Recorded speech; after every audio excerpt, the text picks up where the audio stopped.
বড় চুবাও কেন, তারপরও চুবাও কেন? আল্লাহ বলে এখন লাকাদ আসাইতা ক্বাবলু ওয়া কুনতা মিনাল মুফসিদিন, আরে এর পূর্বে আমার দিন যারা জমিনে প্রতিষ্ঠিত করতে চেয়েছিল তাদেরকে জাল দিয়েছো, জুলুম করেছো, অত্যাচার করেছো, অন্যায় করেছো। আজ তোমাকে ছাড়বো না। ফালইয়াউমা নুনাজ্জিকা বিবাদানিক, আজ তোরে শুধু মারবই না, তোরে আমি শুটকি বানায় ঝুলায় রাখবো। কিয়ামত পর্যন্ত দুনিয়ায় যত ফেরাউন আর ফেরাউনের বাচ্চারা আসবে তোরে দেখে যেন তারা ইতিহাস স্মরণ করে।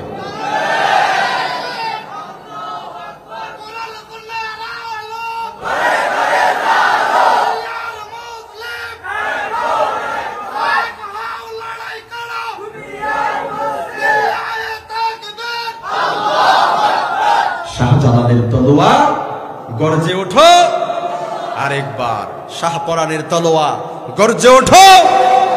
এক শাহজালালের হুঙ্কারে রাজা গৌর গোবিন্দের প্রাসাদ পর্যন্ত কম্পন সৃষ্টি হয়ে গিয়েছিল, ঠিক না? চট্টগ্রামবাসী কেমন আছেন? সবাই সবাই ভালো আছেন? আলহামদুলিল্লাহ, আমিও ভালো আছি। যে আল্লাহ তাআলা আমাদেরকে ভালো রেখেছেন, সকলে জবান ছেড়ে দিয়ে সে আল্লাহর প্রতি সকলে শুকরিয়া আদায় করি, পড়ি আলহামদুলিল্লাহ। রব্বানা লাকাল হামদ হামদান কাসীরান তাইয়িবান মুবারাকান ফীহি ইয়া রাব্বি লাকাল হামদু কামা ইয়ানবাগী লিজালালি ওয়াজহিক ওয়া আযীমি সুলতানিক। লাকাল হামদু বিল ঈমান, লাকাল হামদু বিল ইসলাম, লাকাল হামদু বিল কোরআন। আমরা প্রশংসা করলাম কার? প্রশংসা হবে কার? সব সময় আমরা ভালো কাজে এক সত্তার প্রশংসা করি, চিল্লায় বলতে হবে তিনি কে? তিনি এমন এক আল্লাহ, তিনি এমন এক আল্লাহ যার প্রশংসা করে কখনো শেষ করা যায়। এই যে শ্বাস প্রশ্বাস নিচ্ছি, যাচ্ছে আর আমরা গ্রহণ করছি, এই যে শ্বাস প্রশ্বাস, একটা শ্বাস প্রশ্বাস একটুখানি যদি দেরি হয়, একটু লেট হইতে আসতে একটু লেট হচ্ছে, তাহলে আপনি টিকে থাকতে পারবেন? কথা বলেন, পারবেন নাকি? পারা যাবে না। তিনি এমন এক আল্লাহ যার নেয়ামতের শুকরিয়া কখনো শেষ করা যাবে। দরুদ সালাম পেশ করছি মানবতার মুক্তির দিশারি, মুক্তির দূত, সাইয়্যিদুল মুরসালিন, খাতামুন নবিয়্যিন, ইমামুনা হাবিবুনা কুদওয়াতুনা, আফতাবে নবুওয়াত, ফখরে মওজুদাত, আকায়ে নামদার, মদিনা কা তাজদার, সুলতানুল আম্বিয়া, সাইয়্যিদুল আম্বিয়া, শাফিয়ে মাহশার, সাকিয়ে কাউসার, হযরত মুহাম্মদুর রাসূলুল্লাহ সাল্লাল্লাহু আলাইহি ওয়াসাল্লাম। সে সকল মর্দে মুজাহিদদের আত্মার মাগফিরাত কামনা করছি, যাদের সর্বোচ্চ ত্যাগ, জীবন বিসর্জন দিয়ে বদর, উহুদ, খন্দক, খায়বার সহ যে সকল সাহাবায়ে কেরামরা নিজের জীবনকে উৎসর্গ করেছেন, ইসলামের রাহে নিজের জীবনকে বিলিয়ে দিয়েছেন, তাদের আত্মার মাগফিরাত কামনা করছি। সাকাল্লাহু সারাহু ওয়া জাআলাল জান্নাতা মাসওয়াহু। সকলে একবার পড়ি আল্লাহুম্মা আমিন। প্রাণ ভরে দোয়া করছি 1971 সালে দেশ মাতৃকার জন্য যারা জীবন দিয়েছেন, ঈমান নিয়ে যারা মৃত্যুবরণ করেছেন, জাতির শ্রেষ্ঠ সন্তান, আল্লাহ পাক তাদের সকলকে যেন শাহাদাতের মর্যাদা দান করে, পড়ে না আমিন। সেই সাথে আরো দোয়া করছি যে সকল ভাইয়েরা ইসলামের রাজ কায়েম করার জন্য, কোরআনের হুকুম বাস্তবায়ন করার জন্য এই জমিনের মধ্যে নিজের তাজা রক্তটুকু ঢেলে দিয়েছেন, আল্লাহ পাক তাদেরকেও যেন শাহাদাতের মর্যাদা দান করে, পড়ে না আমিন। আমরা আর কথা না বাড়িয়ে আল্লাহর শুকরিয়া আদায় শেষে আমরা সরাসরি কোরআন থেকে কথা শুনবো। রাজি আছি তো ইনশাআল্লাহ? আমরা সব সময় ভালো কাজে আমরা আল্লাহর শুকরিয়া আদায় করি, আমরা অভিযোগ করি না, কিন্তু আমাদের ভেতরে অনেকে আছে অভিযোগ করে। অভিযোগের মন মানসিকতা আছে না নাই? কথা বলেন, আপনাদের ভেতরে আছে? Instead complaining we should praise more and more. যে খালি সব সময় অভিযোগ করে, ওরে আল্লাহ অভিযোগের ভেতরেই দাবায় রাখে। আর যে সে অল্প খেয়ে, অল্প পেয়ে, অল্পতেই যে সন্তুষ্ট থাকে, ওর নেয়ামতের বাড়ি দ্বারা বাড়িয়ে দেয় কে? লাইন শাকারতুম লাযীদান্নাকুম ওয়া লাইন কাফারতুম ইন্না আযাবি লাশাদীদ। শুকরিয়া আদায় করলে নেয়ামত বাড়িয়ে দেয়া হবে, আর শুকরিয়া আদায় না করলে লাআযাবি লাশাদীদ ইন্না আযাবি, আমার আযাব বড় কঠিন, বড় ভয়ঙ্কর। তা আমরা শুকরগুজার বান্দা হতে চাই না? এক কথা বলেন, শুকরগুজার বান্দা হতে চাই তো ইনশাআল্লাহ? কারণ বান্দার কল্যাণ আল্লাহর ফয়সালাতেই, আল্লাহ যেটা ফয়সালা করে ওইটাতেই বান্দার কি আছে? কল্যাণ আছে। এক লোকের 3টা প্রাণী ছিল, একটা গাধা, আর একটা হচ্ছে কি মোরগ, আর একটা কুকুর ছিল। তো লোকটার স্বভাব ছিল, লোকটা সবসময় আল্লাহর ফয়সালাতেই সন্তুষ্ট থাকত। আল্লাহ যেটা করে ভালোর জন্যই করে, এটাতেই সে সন্তুষ্ট থাকত। তো 3টা প্রাণী, একটা গাধা, আর একটা ছিল কি মোরগ, আরেকটা ছিল কুকুর। আমি জাস্ট আপনাদেরকে বোঝানোর জন্য বলছি, আমি কোন গল্পের খোরাক দিচ্ছি না। তো এই 3টা প্রাণীর কলকাকলিতে পুরো বাড়িটা মুখরিত হতো। একেবারে মোরগটা ফজরের সময় সবাইকে ডেকে দিত, কুকুর বাড়িটা পাহারা দিত, আর গাধা দিয়ে সে তার রসদপত্র জিনিসপত্র সে বোঝাই করে নিয়ে যেত। বাড়িটা নীরব নিস্তব্ধ এরকম ছিল না। হঠাৎ করে একদিন মোরগটাকে এক শিয়ালে খেয়ে ফেলল। বাড়ির সবাই হতাশ হয়ে গেল, আপসেট হয়ে গেল। কিন্তু লোকটা বলে, না, নিশ্চয় এটার মধ্যে কি আছে? কল্যাণ আছে।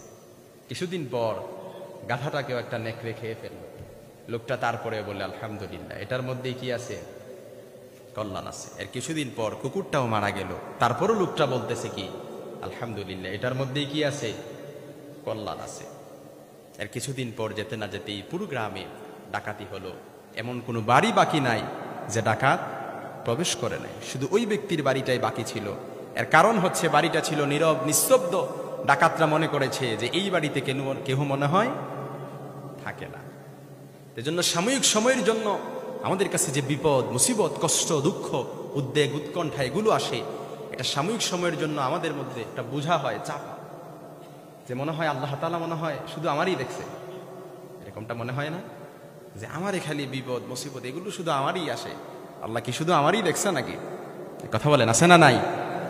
সাময়িক সময়ের জন্য এটা আসলেও এটার মধ্যেই আল্লাহ তাআলা বান্দার জন্য কি রেখে দিয়েছেন? আরো জোরে আওয়াজ করে বলেন, কি রেখে দিয়েছেন? বান্দার জন্য কল্যাণ রেখে দিয়েছেন। আপনারা লোকমান হাকিমের নাম শুনছেন না? কে ছিল সে? আল্লাহর একজন আবেদ বান্দা ছিল। আমাদের মধ্যে একটা মিসকনসেপশন আছে, আমরা মনে করি অনেকেই লোকমান আলাইহিস সালাম হয়তোবা নবী ছিলেন, এরকম মনে করি না? কিন্তু লোকমান হাকিম তিনি আল্লাহর একজন আবেদ বান্দা ছিল। উনি ওনার ছেলেকে কিছু নসিহা পেশ করেছিলেন। আল্লাহ তাআলার এটা এতটাই পছন্দ হয়েছিল, যার কারণে লোকমান হাকিমের নামে আল্লাহ পাক কোরআনে একটা সূরা নাজিল করে দিয়েছেন। সুবহানাল্লাহ পড়বেন না? লোকমান হাকিম তার ছেলেকে একবার বলে, বেটা, সুখে দুঃখে কষ্টে আনন্দে সব সময় আল্লাহর শুকরিয়া আদায় করো, পড়ো আলহামদুলিল্লাহ। যন্ত্রণা, দুঃখ, মুসিবত যা কিছুই থাকুক না কেন, সব সময় জবান থেকে বের করো আলহামদুলিল্লাহ।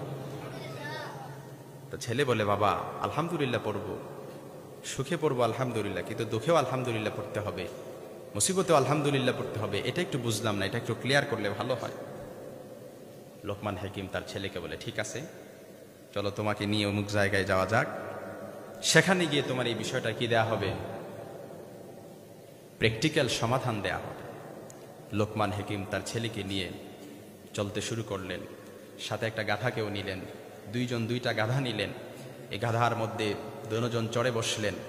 তারপর জিনিসপত্র, রসদপত্র যা আছে, কিছুদিনের জন্য সরঞ্জামাদি, খাবারের জন্য পানীয় যা আছে, এগুলো নিয়ে নিলেন। চলতে লাগলেন। কিছু দূর যাওয়ার পর বিশাল মরুভূমি প্রান্তর, জনমানব শূন্য, কেহ নেই। চারদিকে শুধু সাদার আভের মধ্যে দেখা যাচ্ছে, আর কিছু দেখা যায় না। এদিকে গাধাও ক্লান্ত হয়ে গেছে। গাধার পিঠ থেকে দুজনেই নেমে পড়ল। নেমে পড়ে রশি ধরে আবার টানা শুরু করে দিল। এদিকে জিনিসপত্রের মধ্যে যা ছিল, খাবার, এগুলো শেষ হয়ে গেছে। পানি যা ছিল এটাও কি ফুরিয়ে গেছে। তো প্রচুর তৃষ্ণার্ত, ক্লান্ত হৃদয়, কি করা যায়? লোকমান হাকিম একটু চোখগুলো সামনের দিক তাকায়, দেখে বিশাল মরুভূমি প্রান্তরে, বিশাল দূরে একটা কালো আভের মতো দেখা যাচ্ছে, আর এর পাশেই ধোঁয়া বের হচ্ছে। লোকমান হাকিম ভাবলেন যে ওই জায়গায় মনে হয় কোনো মানুষ বসবাস করে। পাশে যেহেতু ধোঁয়াও বের হচ্ছে, একটু খালি ঝাপসা পড়া দেখা যাচ্ছে। লোকমান হাকিম ভাবলেন যে ওই জায়গায় গেলে মনে হয় কি পাওয়া যাবে, পানি পাওয়া যাবে, কিছুটা বিশ্রাম নেওয়া যাবে। কথা নাই বার্তা নাই, লোকমান হাকিম ওই নিশানা বরাবর, ওই কালো আব বরাবর হাঁটতে শুরু করে দিলেন। যখন যাচ্ছিলেন, লোকমান হাকিম একটুখানি যাওয়ার পর পেছনের দিক তাকায় দেখে তার ছেলের পায়ের মধ্যে একটা মাঝারি রকমের একটা হাড় বেঁধে গেছে। লোকমান হাকিম হাড়টা তার ছেলের পা থেকে খুলতে পারছে না। হঠাৎ করে দাঁত দিয়ে কামড় দিয়ে টান দিল। টান দেওয়ার পর ফিঙ্গি দিয়ে রক্ত বের হচ্ছে। লোকমান হাকিম রক্ত বন্ধ করতে পারছে না। এদিকে তার ছেলে জ্ঞান হারিয়ে ফেলেছে, অজ্ঞান হয়ে গেছে। কি করা যায়? লোকমান হাকিম কিছুক্ষণ পর তার চোখ দিয়ে টপ টপ করে পানি ঝরছে, নাকের ডগা বেয়ে জমিনে পড়ছে। একটা ফোঁটা তার ছেলের গালের মধ্যে পড়ার সাথে সাথে লোকমান হাকিমের ছেলের জ্ঞান ফিরে আসলো। ফিরে আসার পর সুস্থ হয়ে ছেলে দেখে যে বাবা কান্না করতেছে, চোখ দিয়ে পানি ঝরছে। লোকমান হাকিমের ছেলে বলে, বাবা তুমি না বলেছ সুখে দুঃখে কষ্টে আনন্দে বিপদে মুসিবতে সবসময় আলহামদুলিল্লাহ পড়তে হয়, কিন্তু এখন তো দেখা যায় সামান্য একটা হাড় আমার পায়ের মধ্যে বেঁধে গেছে, একটু ফিঙ্কি দিয়ে রক্ত বের হয়ে গেছে, তাতেই তোমার চোখের ডগাবে, নাকের ডগাবে, জমিনের মধ্যে চোখের পানিগুলো পড়ছে। এটা আবার কেমন শুকরিয়া, এটা আবার কেমন আলহামদুলিল্লাহ? এবার লোকমান হাকিম বলে, বাবা আমি তো মানুষ, আমার ভেতরে তো একটা বাবার স্বভাব গুণ আছে, আমি তো বাবা, আমার সামনে ছেলে কষ্ট পাচ্ছে, আমি এটা তো মেনে নিতে। লোকমান হাকিম চোখটা ডান দিক তাকায় দেখে একটা ঘোড়া, সাদা দবদবে পুরুষ একটা ঘোড়ার মধ্যে চড়ে আসতেছে। চোখের পলকেই সামনে আসলো। আসার পর লোকমান হাকিমকে বলতেছে, লোকমান হাকিম তোমার ছেলেগুলো কি বলছে, এই বোকা ছেলেটা, তুমি তাকে বুঝাতে পারলে না? লোকমান হাকিম বলে, তুমি কে? বলে, আমি সাইয়্যিদানা জিবরাইল আলাইহিস সালাম। এবার লোকমান হাকিম বলে, তুমি যদি জিবরাইল হয়ে থাকো তাহলে আমার ছেলে কি বলছে না বলছে এটা তো তুমি জানার কথা, কথা বলে না কেন? লোকমান হাকিম এই কথা বলার পরে জিবরাইল বলে, আল্লাহ তাআলা আমাকে যা জানায় আমি তাই কি করি জানি, এর বাহিরে আমি কিছু জানতে পারি না, আমার লাস্ট ডেস্টিনেশন এটাই। এবার লোকমান হাকিম যখন এই কথাটা বললেন, তখন জিবরাইল আলাইহিস সালাম বললেন, লোকমান হাকিম শোনো, তুমি যখন এই কালো নিশানা বরাবর যাচ্ছিলে, যখন তোমার পদাঘাতের চিহ্ন, পদাঘাত যখন দ্রুত গতিতে ছুটে চলছিলে, ঠিক ওই মুহূর্তে আল্লাহ পাক এরই পূর্ব মুহূর্তে আমাকে অর্ডার করেছিলেন আমি যেন এই পাপিষ্ঠ এলাকাটাকে পুরোটাকে ধ্বংস করে মেসাকার করে দেই। তুমি যখন ওই জায়গায় যাচ্ছিলে আর তুমি যখন ওই জনপদের মধ্যে ঢুকে যাচ্ছিলে, এই ধ্বংসের মধ্যে তুমিও পড়ে যেতা, তোমার ছেলেও পড়ে যেত। কি করে তোমাকে আটকানো যায়? এই জন্য সাময়িক সময়ের জন্য এই ছোট্ট মুসিবতটা দিয়ে বড় একটা বিপদ থেকে আল্লাহ তাআলা তোমাকে বাঁচানোর জন্য আমাকে নির্দেশ দিয়েছেন। সুবহানাল্লাহর আসতে পড়েন।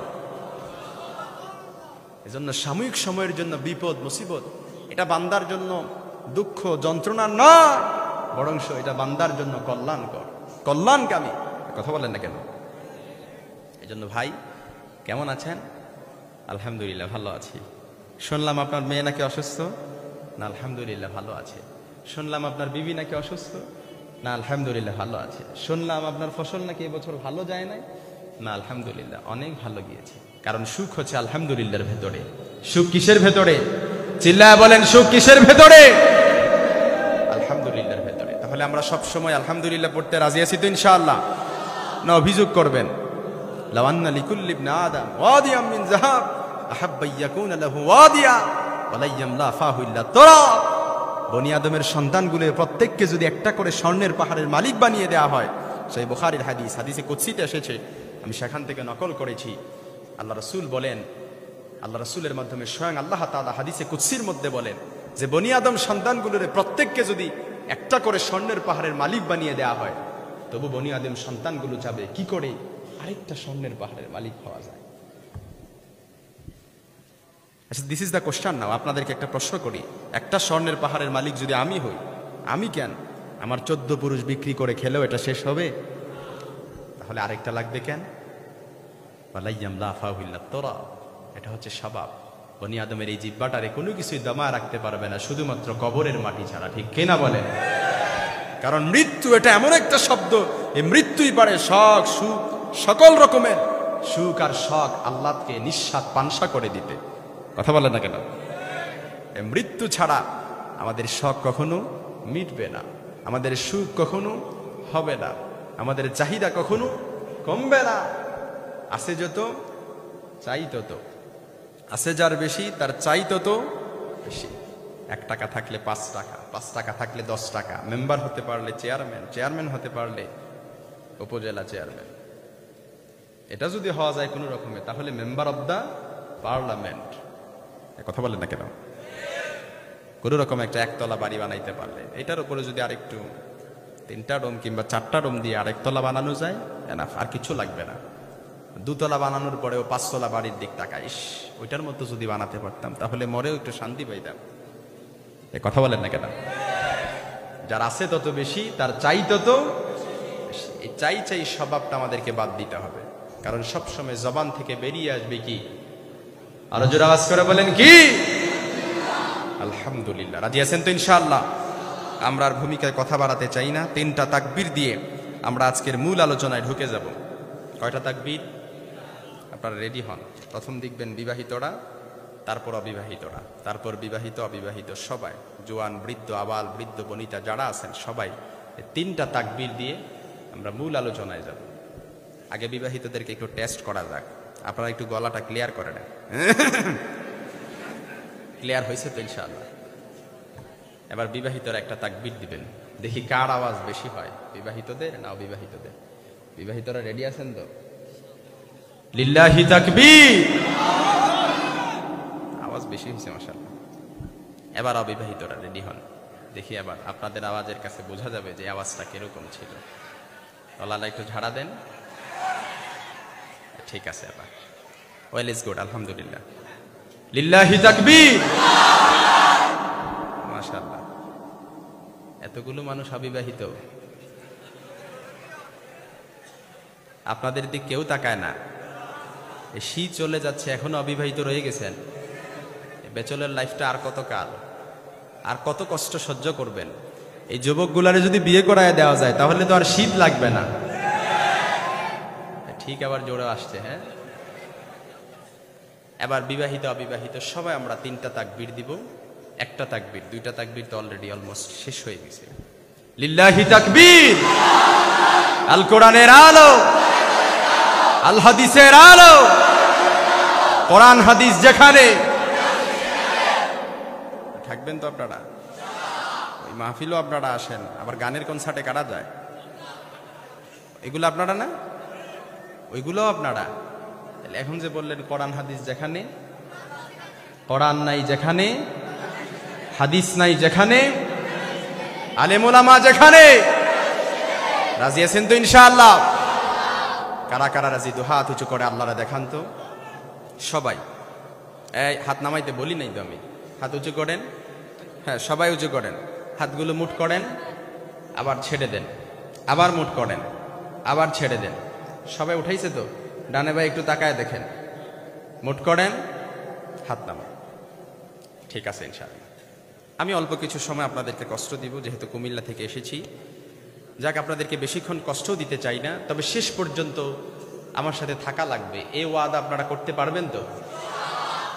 নাকি মাঝখান থেকে উঠা বসা করে বলবেন যে হুজুর ঠিক আছে, আপনারা এতদিন মোবাইলে দেখছি, এখন সরাসরি দেখে ফেলছি, যাক আলহামদুলিল্লাহ, এখন মোনাজাত দিয়ে শেষ করে দেন, আর ভাল লাগে না, এরকম করবেন? উঠা বসা করে মাহফিলের বিশৃঙ্খলা করা যাবে না। নিতান্তই যদি কারো জরুরত হয় তাহলে সে আপসে একদম নিস্তব্ধ, কেউ যেন টের না পায়, আপনার পাশের লোকে যেন টের না পায়, এভাবে উঠে যেতে হবে। যদি টের পায় তাহলে আপনার খবর আছে, ওঠা যাবে না। হাজত থাকতে পারে, প্রাকৃতিক হাজত শেষ করতে পারেন, কোনো সমস্যা নেই, তবে মাহফিলের বিশৃঙ্খলা নষ্ট করবেন না। রাজি আছেন তো ইনশাআল্লাহ? আল্লাহ কবুল করুক, পড়ে না আমিন। আমি একটি আয়াত তেলাওয়াত করেছি, ফামান ইয়াকফুর বিত-তাগুতি ওয়া ইউমিন বিল্লাহি ফাকাদ ইসতামসাকা বিল উরওয়াতিল ওয়াসকা লা ইনফিসামা লাহা ওয়াল্লাহু সামিউন আলীম। আমি ভাবলাম যে আজকে এই বিষয়টা নিয়ে আপনাদের সামনে কথা বলবো, যে আল্লাহ পাক আমাদেরকে যে কোরআন দান করলেন, এই কোরআনের মূল মেসেজ কি, মূল বক্তব্য কি, কি বক্তব্য নিয়ে কোরআন আমাদের কাছে এসেছে, এটা জানার দরকার আছে না নাই? আরো জোরে আওয়াজ করে বলেন আছে না নাই?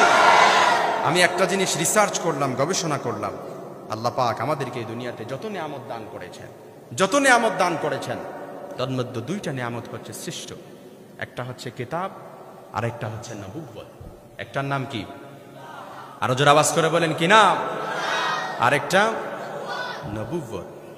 আল্লাহ যদি শুধু নবী পাঠাতেন, কিতাব যদি না দিতেন, তাহলে বিষয়টা কি হয়ে যেত? শুধু নবী পাঠালেন, কিতাব দিলেন না, কোরআন সহিফা এগুলো দিলেন না, তাহলে দেখা যেত মানুষরা নবীদেরকে আল্লাহ বানায় নিত। ঠিক না? যেমনটি হযরত ঈসা আলাইহিস সালামকে আল্লাহর ছেলে বানিয়ে নিয়েছে ইহুদিরা, খ্রিস্টানরা, তারপর ইহুদিরা হযরত উযায়ের আলাইহিস সালামকে আল্লাহ বানিয়ে নিয়েছিল, ঠিক তদ্রূপ মানুষেরাও নবীদেরকে আল্লাহ বানায় নিত। কিন্তু আল্লাহ পাক নবী দিলেন, কিতাবও দিলেন।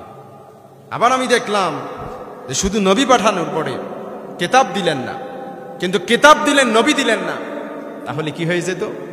দেখা যেত মাঝিহারা নৌকার মতো ইকুল উকুল ধাক্কা খেয়ে ফেরাউনের মতো নীল দরিয়ার মাঝখানে ডুবে পড়া লাগত। আল্লাহ পাক কিতাবও দিলেন, নবীও দিলেন, দুটার সমন্বয় আমাদেরকে ধন্য করলেন।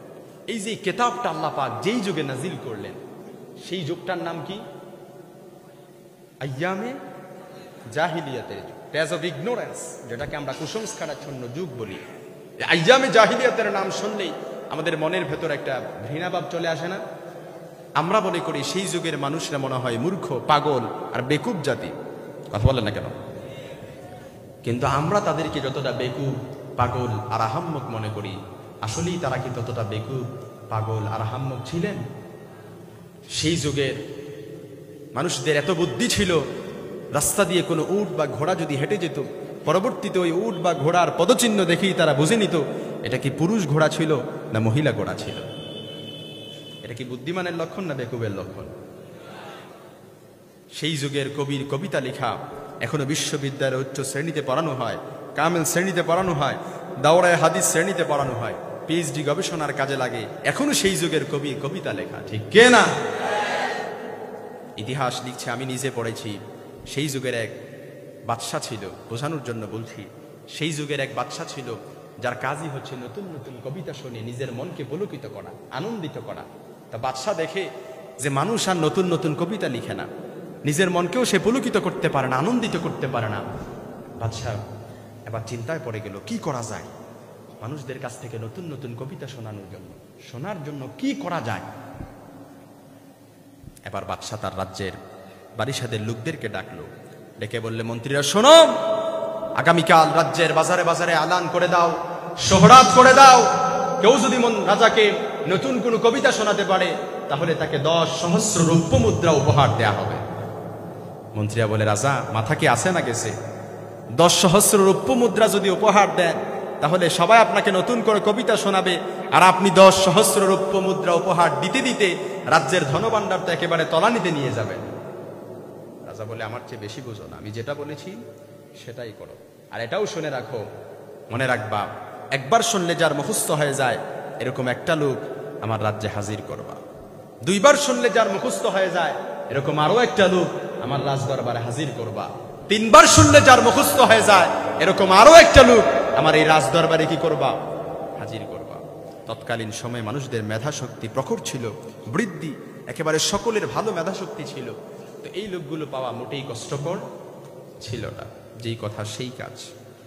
বাজারে বাজারে আদান হয়ে গেল, রাজ্যের সকলকে শোহরাত করে দেয়া হলো, সবাই হোমওয়ার্ক শুরু করে দিলেন, রাত দিন একত্রিত করে সবাই কবিতা লেখার মধ্যে বসে গেলেন। কারণ কবিতা লিখতে পারলেই আর রাজাকে শোনাতে পারলেই 10 সহস্র রৌপ্য মুদ্রা উপহার দেয়া হবে। এটা চারটেখানে কোনো কথা না।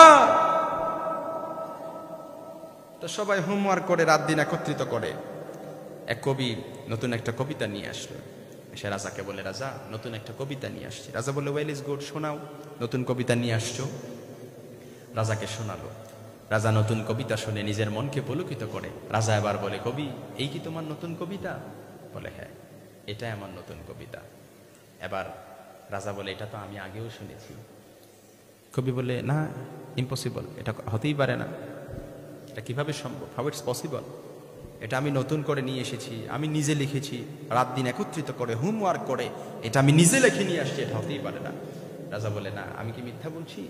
শুধু এই কবিতা আমি জানি না, আমার রাজ্যের বাকি সকল লোকেরাও জানে। এবার কবি তো হতবাক, কবিও চ্যালেঞ্জ করলেন, রাজাও চ্যালেঞ্জ করলেন। ওই যার একবার শুনলে মুখস্থ হয়ে যায় তারা জিজ্ঞেস করা হলো, তুমি বলে দাও তো এই কবিতাটা। সে বলে দিল।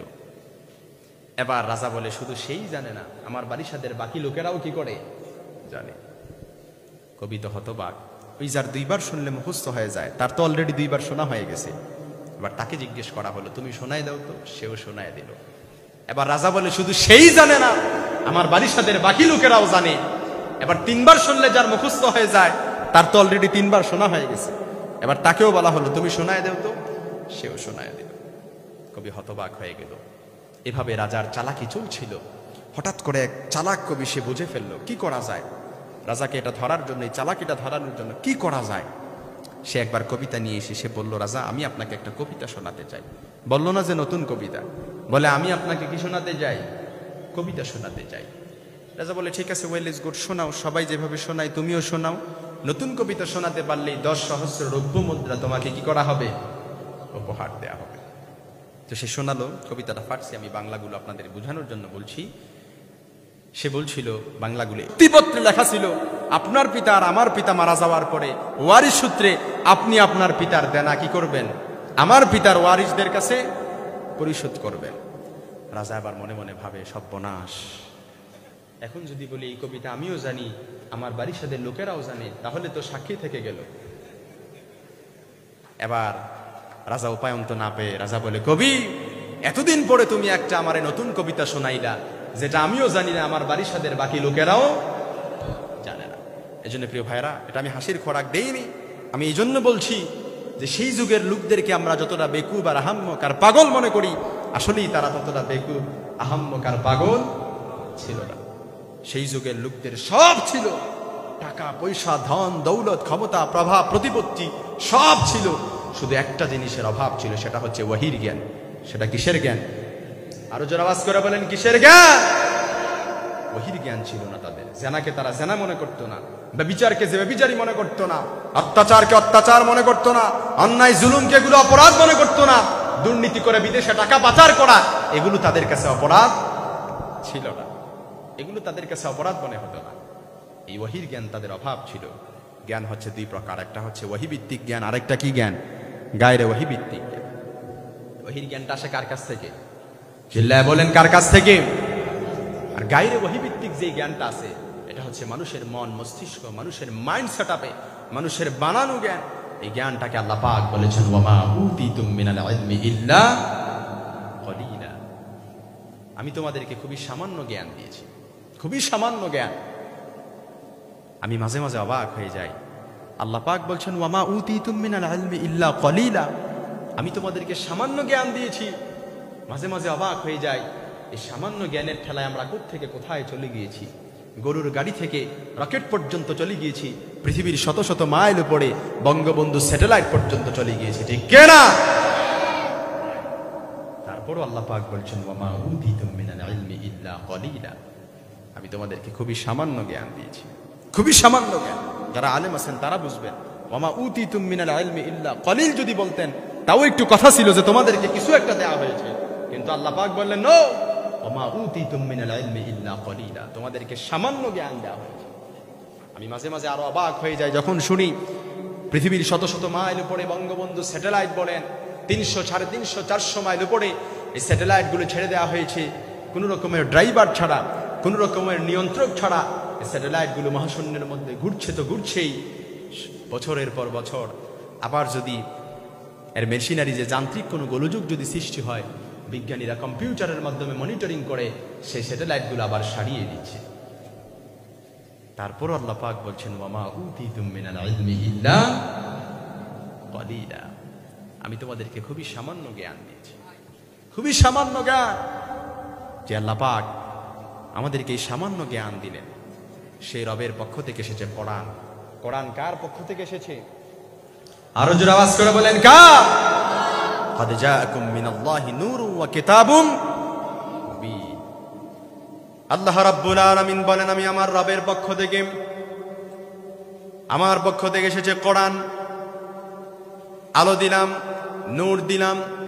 সে আলো হলেন জনাবে মুহাম্মদুর রাসূলুল্লাহ সাল্লাল্লাহু আলাইহি ওয়াসাল্লাম এমন একখানা স্পষ্ট কিতাব দিলাম, যেই কিতাবের নাম হচ্ছে কোরআন আল কারীম। নূর দিলেন, আলো দিলেন। শুধু কোরআন দিয়ে আল্লাহ ক্ষান্ত হয় নাই, আবার নবীদেরকে পাঠিয়ে দিলেন পথ প্রদর্শক হিসেবে। কোরআন আমাদেরকে পাঠালেন। এই কোরআনের নাম শুধু কোরআন নয়, কোরআনের নাম শিফা, কোরআনের নাম হুদা, কোরআনের নাম শিফা, কোরআনের নাম তানজিল, কোরআনের নাম জিকির। অনেকগুলো কোরআনের নাম আল্লাহ পাক নিজেই রেখে দিয়েছেন। সুবহানাল্লাহ পড়বেন না? মাইকম্যান ভাই কি আছেন না চলে গেছে? শুরু থেকে এই পর্যন্ত আমি অনেকবার তাকিয়েছি, মাইকটা যে আওয়াজ হচ্ছে আপনি কি বুঝতেছেন?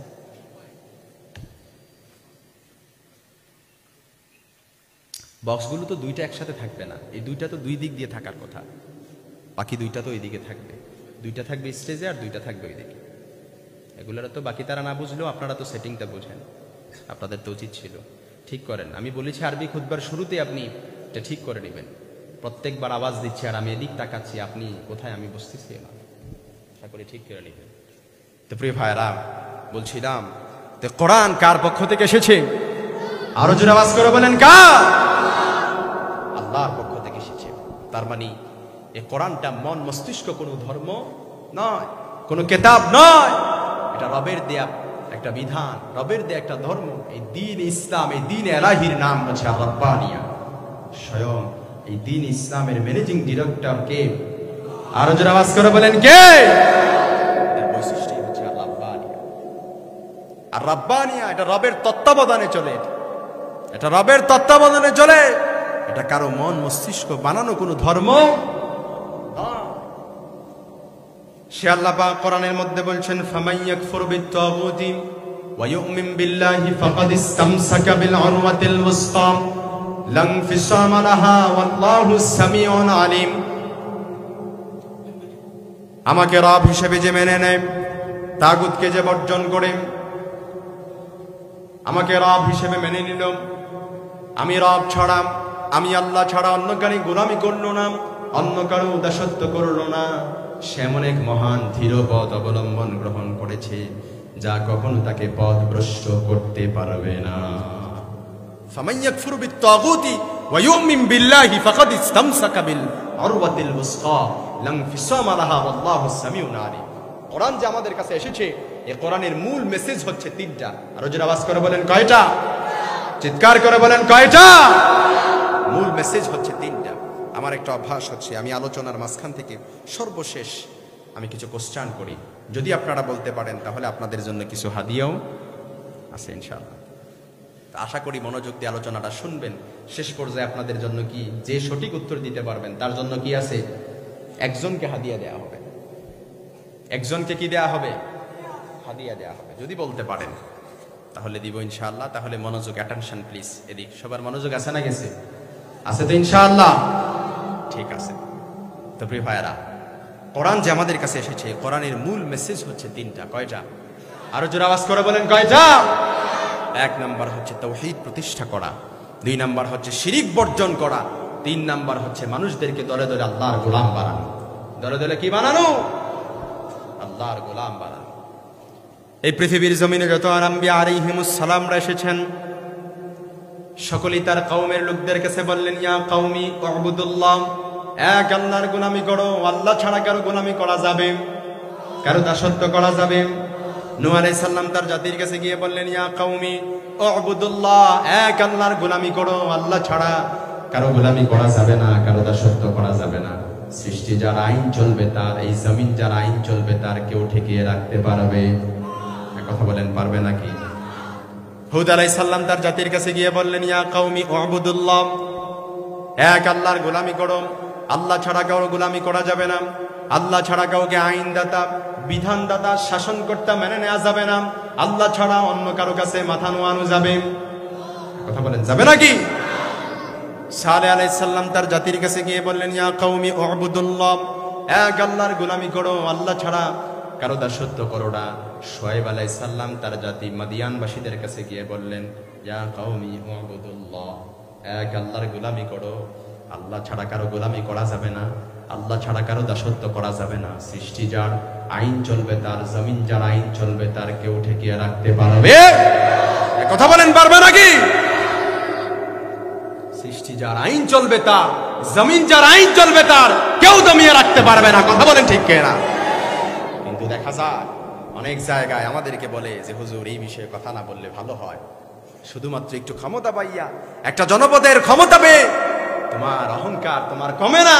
চোখগুলো উপরের দিক তাকাও, নিচের দিক তোমার চোখগুলো যায় না। তুমি মনে করো যে তুমি একটু ক্ষমতা পাইছো, কয়টা টাকা পয়সার মালিক হইছো, তোমাকে আর কেউ পতন করতে পারবে? কিন্তু আল্লাহ রাব্বুল আলামিন বলেন ওয়ালা তামশি ফিল আরদি মারহান ইন্নাকা লান তাখরিকাল আরদা ওয়া লান তাবলুগাল জিবালা তুরাম। তুমি এমন যে পায়ের পতাকা দিয়ে তুমি তোমার জমিনকেও দাবায় ফেলতে পারবা না, আবার লাফ দিয়ে পাহাড়ের উচ্চতাও ছাড়াই যেতে পারবা না। পায়ের পতাকা দিয়ে জমিনকে দাবায় ফেলতে পারবেন? এ কথা বলেন পারবেন নাকি? লাফ দিয়ে পাহাড়ের উচ্চতা ছাড়াই যেতে পারবেন? তাহলে এত লাফাও কেন? এত লাফাও কেন? এত শক্তি দেখাও কেন? শক্তি একটু কম দেখাও, ক্ষমতা একটু কম দেখাও। কারণ তোমার চাইতেও ক্ষমতাধর ছিল ফেরাউন, তোমার চাইতেও ক্ষমতাধর ছিল নমরুদ, তোমার চাইতেও ক্ষমতাধর ছিল আবু জাহাল। আল্লাহ পাক জিল্লতির মাধ্যমে দুনিয়া থেকে বিদায় করেছেন, ঠিক না? ফেরাউনকে চুবানি দিতে দিতে আল্লাহ পাক দুনিয়া থেকে বিদায় করেছেন। নমরুদকে জোতা পেটা করতে করতে দুনিয়া থেকে বিদায় করেছেন। আবু জাহেলকে এমন অপমান আর জিল্লতির মাধ্যমে দুনিয়া থেকে বিদায় করেছেন। কিয়ামত পর্যন্ত হাজী সাহেবরা যখন হজ করতে যাবে, আবু জাহেলের বাড়িতে গিয়ে কি করে আসে? কথা বলেন, কি করে আসে? মলত্যাগ করে আসে। তার মানে বোঝা গেল পৃথিবীর জমিনে এই ক্ষমতা পেয়ে ক্ষমতা চিরস্থায়ী কখনো থাকে না। ক্ষমতা শুধু একজনের চিরস্থায়ী, তিনি কে? ওয়াল হাইয়ুল কাইয়্যুম। একজন ক্ষমতা চিরস্থায়ী, যার 5 বছর পর পর নির্বাচন করতে হয় না, নির্বাচনে আসার জন্য যার উন্নয়নের কথাগুলো শোনাতে হয় না, তিনি হচ্ছেন আল্লাহ। যার কখনো নির্বাচন লাগে না, কারো দোরগোড়ায় যেতে হয় না, কারণ তার সকল ক্ষমতার একচ্ছত্র মালিকানা দিকে। আরো জোরে আওয়াজ করে বলেন কে? সে আল্লাহ পাক বলছেন খবরদার ওয়ালা তামশি ফিল আরদি মারহা ইন্নাকা লান তাখরিকাল আরদা ওয়া লান তাবলুগাল জিবালা তুনা। আমার এই জমিনের মধ্যে দম্ভ করে চলাফেরা করো না, অহংকার করে চলাফেরা করো না। যে ক্ষমতা পাইছে ক্ষমতা শেষ হয়ে যাবে। যে টাকা পয়সার মালিক আছে, এখন হইছে সকালবেলা, বিকালে এমনও হতে পারে পুরো ঘর ছাই হয়ে তুমি একেবারে ফকির রাস্তার হয়ে যেতে পারো, ঠিক না? একটা কথা আছে না, সকালবেলার ফকিরে তুই, সকালবেলার ধনীরে তুই, ফকির সন্ধ্যাবেলা। নদীর একুল ভাঙ্গে অকুল গড়ে, এই তো নদীর খেলা। এই জন্য একটু টাকা পয়সার মালিক হইছো দেখা তোমার চোখগুলো উপরে যায়, নিচের দিক তাকাও না। ক্ষমতা পেয়ে তুমি ভাবো এই তোমার ক্ষমতা কেউ কেড়ে নিতে পারবে না, কিন্তু আল্লাহ পাক বলেন লিনানজুরাকুম কাইফা তা'মালুন। আমি আল্লাহ পাক তোমার ক্ষমতা দিয়ে একটু ট্রাই করি, একটু টেস্ট করি, আমি তোমাকে দেখি যে ক্ষমতা পেয়ে তুমি কি জনগণের ভাগ্য বদলাও না দুর্নীতি করে টাকা পাচার করে নিজের ভাগ্য বদলাও। কথা বলেন না কেন? এরকম আছে নাকি? আমি অবশ্য জানি যে আপনাদের চট্টগ্রামে এরকম নাই, আলহামদুলিল্লাহ। সাহস কত দেখছেন, আছে বলে। যদি থাকতো এই জায়গায় এভাবে কথা বলতে পারতাম। কথা বলেন না কেন? এই জায়গায় আপনারা বসে কোরআনের কথাগুলো বলতে পারতেন কিংবা শুনতে পারতেন? পারা যেত না। আলহামদুলিল্লাহ আপনাদের এই জনপদের মানুষ সবাই ভালো, আলহামদুলিল্লাহ। কারণ চট্টগ্রাম এটা হচ্ছে এই বাংলাদেশের বাণিজ্যিক এলাকা, ঠিক না? Chattogram is a brand. চট্টগ্রামের সাথে অন্য কোনো জেলার তুলনা হয়? কারণ চট্টগ্রাম আছে মানে পুরো বাংলাদেশ টিকে আছে। কথা বলেন না কেন? চট্টগ্রাম আছে মানে পুরো বাংলাদেশ টিকে আছে। চট্টগ্রামের মানুষগুলো অত্যন্ত ভালো, নম্র, ভদ্র, তারা আপ্যায়ন প্রিয়। কারণ চট্টগ্রামে আমি এই নতুন না, চট্টগ্রামে আমি আরো অনেক এসেছি, আলহামদুলিল্লাহ। এই পর্যন্ত আমার ক্ষুদ্র জীবনের অভিজ্ঞতা থেকে বলছি, চট্টগ্রামের মানুষ অত্যন্ত ভালো, নম্র, ভদ্র, আপ্যায়ন প্রিয়। কারণ চট্টগ্রামের সাথে কারো তুলনা। চট্টগ্রাম অনলি ওয়ান পিস সারা বাংলাদেশের মধ্যে আছে, ঠিক কিনা বলেন? চট্টগ্রামের যুবকরা যেইখানে যায় সেই জায়গায় অন্য কোনো মানুষ নেতৃত্ব দিতে পারে? এবার ঠিক আছে না? এবার ঠিক আছে না? যাই হোক, আলহামদুলিল্লাহ। এই জন্য প্রিয় ভাইরা বলছিলাম, আল্লাহ পাক বলেন ক্ষমতা এটা কারোর চিরস্থায়ী হয় না। নমরুদ যখন, ফেরাউন যখন, আবু জাহেল যখন মসনদে আরোহণ করে, তারা কি কখনো ভেবেছিল যে তাদের পতন হবে? কথা বলেন, ভেবেছিল? ফেরাউন ক্ষমতা পায়, ক্ষমতা পাওয়ার পর 24 বছরের তাগড়া নওজোয়ান রক্তগুলো টকবক করতেছে। ফেরাউন ভাবে আমারে কেউ কি ধ্বংস করতে কিংবা পতন করতে পারবে নাকি? কারণ 24 বছরের তাগড়া নওজোয়ান ক্ষমতা পাইছে, টানা 66 বছর মিশরের মধ্যে শাসন করেছে, 90 বছর বয়সে তার ইন্তেকাল হয়। তার এই পুরো শাসন কার্যের মধ্যে একটা মানুষও কোনো কথা বলতে পারে নাই। ফেরাউন যেটা বলেছে এটাই চোখ বুজে সহ্য করে নিয়েছে। এজন্যই ফেরাউন তার রাজ্যের মধ্যে সবচাইতে বেশি অত্যাচার নিপীড়ন চালিয়েছে শুধুমাত্র মানুষগুলো চুপ থাকার কারণে, ঠিক না? এর জন্য মনে রেখো, অন্যায়কে যদি অন্যায় না বলো, অন্যায়কে যদি প্রশ্রয় দাও, তাহলে সামনে এমন বিপদ আসবে যেটা মোকাবেলা করার শক্তি তোমাদের কারো হবে।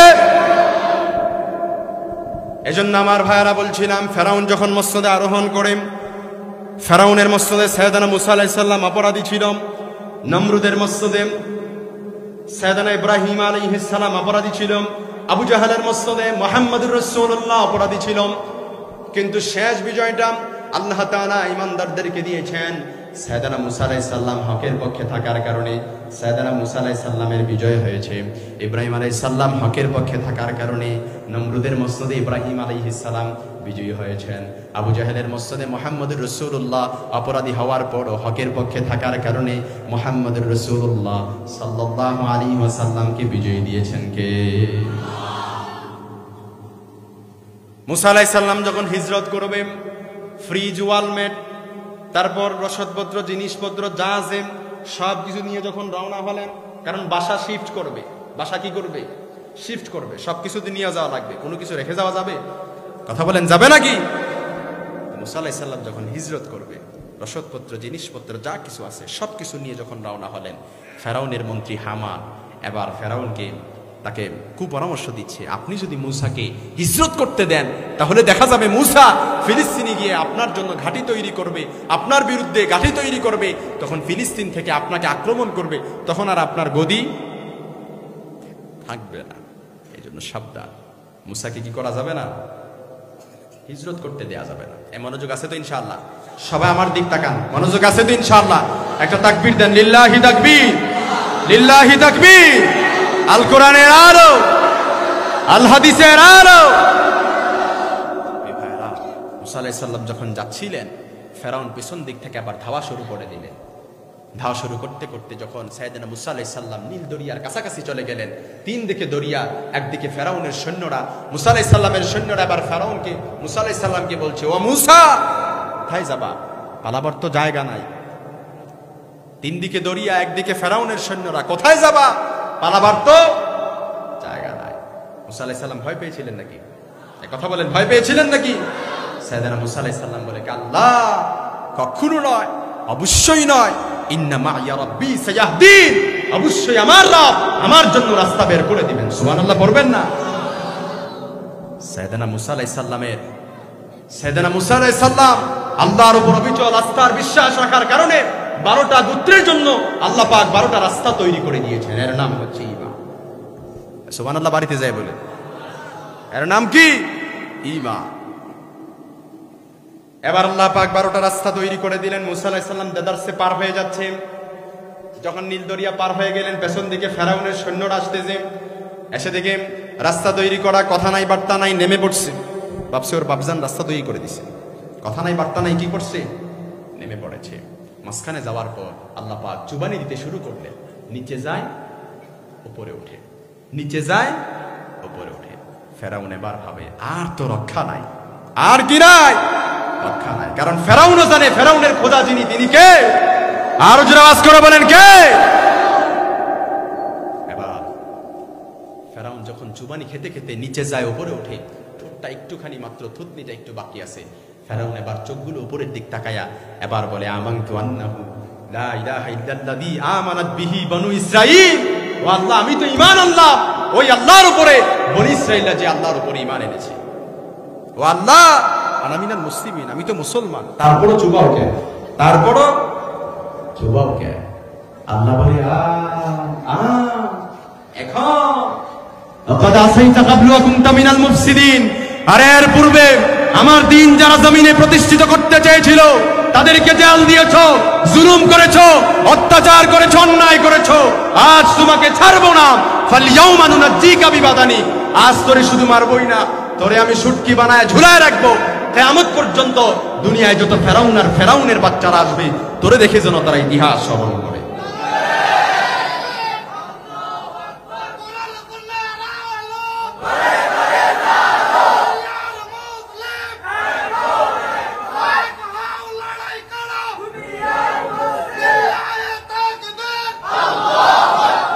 শাহজালালের তলোয়ার গর্জে ওঠো, আরেকবার শাহপরানের তলোয়ার গর্জে ওঠো। এক শাহজালালের হুঙ্কারে রাজা গৌর গোবিন্দের প্রাসাদ পর্যন্ত কম্পন সৃষ্টি হয়ে গিয়েছিল, ঠিক না? এই জন্য মনে রাখবা, কিয়ামত অবধি পর্যন্ত যে সকল ফেরাউন আর ফেরাউনের বাচ্চারা আসে তাদের জন্য আল্লাহ পাক শিক্ষা হিসেবে ফেরাউনকে এখনো পর্যন্ত রেখে দিয়েছেন। ফেরাউনের বাচ্চারা আছে না নাই? ফেরাউনের নাতিরা আছে না নাই? শুধু নাতিরা নাই, নাতনিরাও আছে। কথা বলেন না কেন? খবরদার, ওয়ালা তামশি ফিল আরদি মারহান ইন্নাকা লান তাখরিকাল আরদ ওয়া লান তাবলুগাল জিবালা তুলা। একটু ক্ষমতা পাইয়া ভেবো না যে ক্ষমতার পতন হবে না। মনে রেখো, ফেরাউনও কিন্তু কি হয়ে গিয়েছিল? নিঃশেষ হয়ে গিয়েছিল। জিল্লতির মাধ্যমে আল্লাহ পাক চুবানি দিতে দিতে দুনিয়া থেকে বিদায় করেছেন, ঠিক না? নমরুদের মসনদে ইব্রাহিম আলাইহিস সালাম অপরাধী ছিল। নমরুদ যখন বিশাল চরকা তৈরি করেছেন, ইব্রাহিমকে আগুনের মধ্যে ফেলে দিবেন, জিবরাইল এসে বলে, আল্লাহর খলিল আপনি শুধু একবার অর্ডার করেন, তাহলে আগুনকে নাতিশীতোষ্ণ করে দেব, আপনার জন্য ঠান্ডা করে দেব। কিন্তু সাইয়েদনা ইব্রাহিম বলে, না, যে আল্লাহ আমাকে সৃষ্টি করেছেন সে আল্লাহ তো দেখতেছে। চরকা যখন কেটে দেয়া হলো, কয়েক নেনো সেকেন্ড বাকি আছে, আল্লাহ পাক আগুনকে অর্ডার করলেন, কুলনা ইয়া নারু কুনি বারদাও ওয়া সালামান আলা ইব্রাহিম। হে আগুন, আমার খলিল ইব্রাহিমের জন্য নাতিশীতোষ্ণ হয়ে যাও। বেশি ঠান্ডা পেয়ে আমার খলিল ইব্রাহিমের জন্য ঠান্ডা না লেগে যায়, আবার বেশি গরমে যেন আমার খলিল ইব্রাহিম অতিষ্ঠ না হয়ে যায়, বিরক্ত যেন না হয়ে যায়। যার কারণে বৃদ্ধ বয়সে আল্লাহ পাক সাইয়েদনা ইব্রাহিমকে এই নমরুদের আগুনে এতটাই শান্তি আরামদায়ক করে দিয়েছিলেন, যার কারণে সাইয়েদনা ইব্রাহিম বৃদ্ধ বয়সে তার নাতি নাতনিদের কাছে বলেছিলেন, এই দুনিয়াতে আমার সবচাইতে সুখের দিন আর আরামের দিন ছিল আমি যখন নমরুদের আগুনে 40 দিন ছিলাম। সুবহানাল্লাহ, রাস্তে পড়েন। আল্লাহ পাক সাইয়েদনা ইব্রাহিমের শত্রু নমরুদকে এই দুনিয়া থেকে বিদায় করেছেন জোতা পেটার মাধ্যমে। আবু জাহেলকে জিল্লতির মাধ্যমে বিদায় করেছেন। আবু জাহেল ভাতিজা মুহাম্মদকে বলে, মুহাম্মদ তুমি যদি চাও টাইলস করাম, মোজাইক করাম, মসজিদ তোমারে বানায় দেব, 5 ওয়াক্ত সালাত আদায় করবাম, 5 ওয়াক্ত সালাত আদায় করবা, আজান দিবাম, তাসবিহ তাহলিল পড়বাম, সুবহানাল্লাহ সুবহানাল্লাহ এগুলো করবা।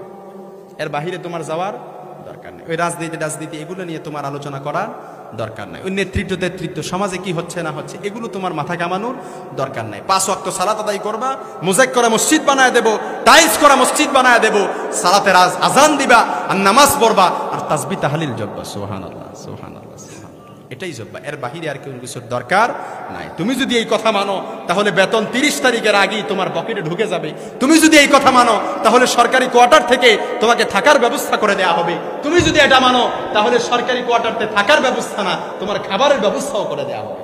তবে ভাতিজা মুহাম্মদ, ওই আমরা যেই কাজ করি এর বিরুদ্ধে তুমি কথা বলো। ভাতিজা মুহাম্মদ, তুমি যদি চাও তাহলে মক্কার যত সুন্দরী নারী আছে সব সুন্দরী নারীদেরকে তোমার পায়ের কাছে এনে রাখবো।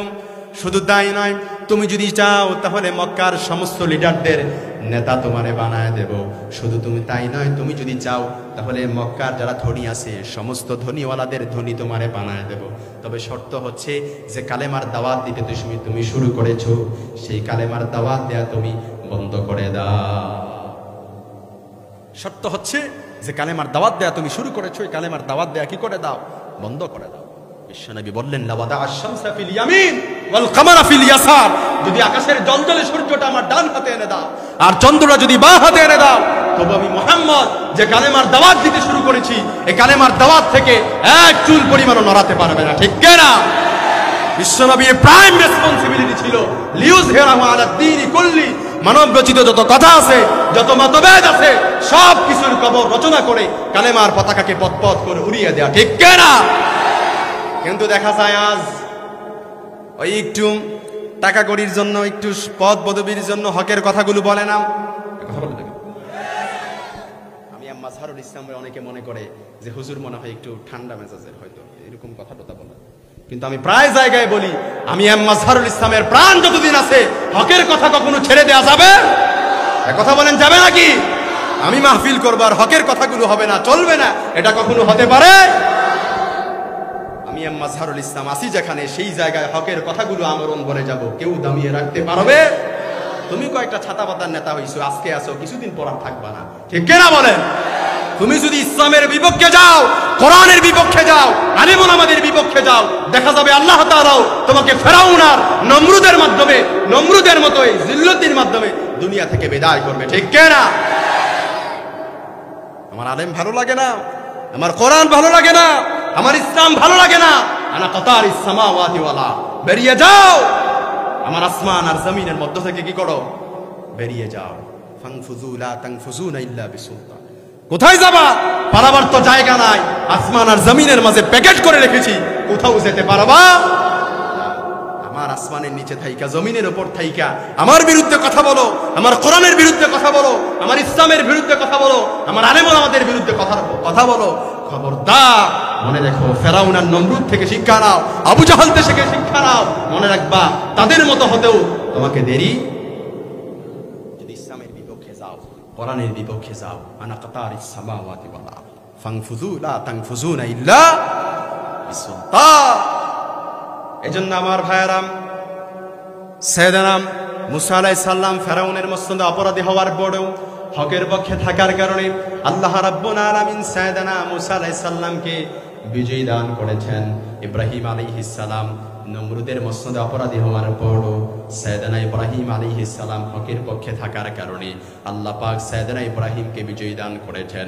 মুহাম্মদুর রাসূলুল্লাহ সাল্লাল্লাহু আলাইহি ওয়াসাল্লাম আবু জাহেলের মস্তদে অপরাধী হওয়ার পরও হকের পক্ষে থাকার কারণে আল্লাহ রাব্বুল আলামিন মুহাম্মদুর রাসূলুল্লাহ সাল্লাল্লাহু আলাইহি ওয়াসাল্লামকে বিজয় দান করেছেন।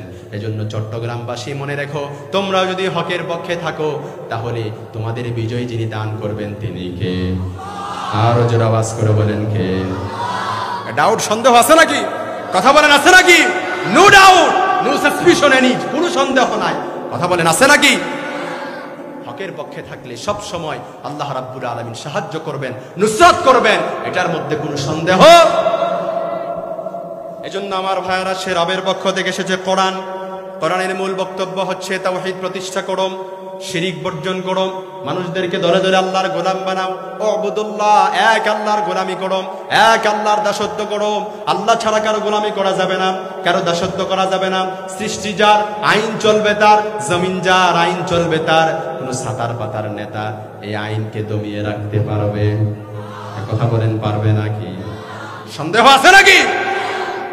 যেহেতু আম্বিয়া আলাইহিমুস সালামরা দুনিয়াতে এসেছেন 1,24,000, মতান্তরে 2,24,000। কেউ কি এসে বলেছে যে আমার গোলামি করো, আমার আনুগত্য করো, আমার দাসত্ব করো? এটা কেউ বলেছে? সবাই বলেছে ইয়া কওমি উবুদুল্লাহ, এক আল্লাহর গোলামি করো। আল্লাহ ছাড়া কারো গোলামি করা যাবে? এজন্য আমার ভাইয়েরা, শিরিক বর্জন করা 2 নম্বরে। শিরিকের মূল উৎপাটন যেই জায়গায় আছে, শিরিকের শেকড় টেনে ফেলাম, শিরিকের একেবারে যেই জায়গা থেকে মূলটা, এটা একেবারে টেনে হিসড়ে ছেড়ে ফেলাম। কারণ যে ব্যক্তি শিরিকের নোংরামি আর শিরিকের জীবাণু নিয়ে কবরে যাবে, তার ঠিকানাটা কোথায় হবে? কথা বলেন, কোথায় হবে? সন্দেহ আছে নাকি? আপনাদের চট্টগ্রামে এরকম শিরিক আছে নাকি? আছে বলে আছে? আছে নাকি? চন্দনায় স্পটি আছে, আর কি বলেন, হাটহাজারি, মাইজবান্ডারি আছে। এগুলা কি আপনাদের এলাকায় নাকি? সাতকানিয়া নাই? আলহামদুলিল্লাহ। সাতকানিয়াতে আমি এর আগেও মাহফিল করেছি, সাতকানিয়া, লোহাগড়া। যারা আমার পেজের সাথে কানেক্ট, আপনারা হয়তো দেখেছেন, ইতিপূর্বে আমি কয়েকবার এসেছি আলহামদুলিল্লাহ। এই জন্য প্রথমেই বলেছি যে চট্টগ্রাম, এই সাতকানিয়া যেহেতু এসেছি, তার মানে সাতকানিয়ার মানুষ অনেক ভালো, তাই না? আপনারা মনে হয় অনেক ভালো, তাই না? যাই হোক, আলহামদুলিল্লাহ। আসলে আপনারা ভালো, ভালো দেখে এতক্ষণ পর্যন্ত আসেন, না হলে কখনই উঠে যেতেন। এজন্য আমার ভাইয়েরা বলছিলাম, সে রবের পক্ষ থেকে এসেছে কোরআন। কোরআনের 2 নম্বর মূল মেসেজ হচ্ছে শিরিক বর্জন করা। কি করা? শিরিক বর্জন করতে হবে। শিরিক যেই জায়গায় আছে, আমি নাম বলছি না, আমি এক জায়গায় প্রোগ্রাম করলাম, প্রোগ্রামের পরে আমি ভাবলাম এই বাংলার জমিনে যিনি ইসলাম নিয়ে এসেছেন, ইসলাম প্রচারের ধারক আর বাহক, আর এই জায়গায় মাহফিল করে চলে যাব, তার মাজারটা জিয়ারত করব না, এটা তো হতেই। তো যখন ভাবলাম তার মাজারটা একটু জিয়ারত করা যাওয়া যাক, যখন আমি মাজারের ভেতর ঢুকে যাব, হুট করে আমাকে এক দারোয়ান ধরে ফেললো, খাপ করে ধরে ফেললে বলল, হুজুর জুতাগুলো একটু খুলে ফেলেন, কারণ লেখা আছে মাজারে জুতা নিয়ে প্রবেশ নিষেধ। বাধ্য হয়ে, যেহেতু যাওয়ার ইচ্ছা করেছি, বাধ্য হয়ে জুতাগুলো খুলে ফেললাম। ভিতরে গিয়ে দেখি লেখা আছে মাজারে সিজদা দেওয়া নিষেধ। কিন্তু ওই জায়গায় অসংখ্য নারী পুরুষ সিজদা দিচ্ছে, তখন আর কেউ খাপ করে ধরে না, তখন আর কেউ বলে না যে এই জায়গায় সিজদা দেওয়া নিষেধ। মেইন ফটক, মেইন দরজায় জুতা নিয়ে প্রবেশ করলে ঠাপ করে ধরে ফেলা হয়, যে বলা হয় যে হুজুর জুতা নিয়ে প্রবেশ নিষেধ। কিন্তু যেই জায়গায় লেখা আছে, যেই জায়গায় শিরকের আড্ডা আর শিরকের আস্তানা আছে, ওই জায়গায় অসংখ্য নারী পুরুষ সিজদা দিচ্ছে, তখন আর খাপ করে কেউ ধরে না, বলে না তখন যে এই জায়গায় সিজদা দেওয়া নিষেধ।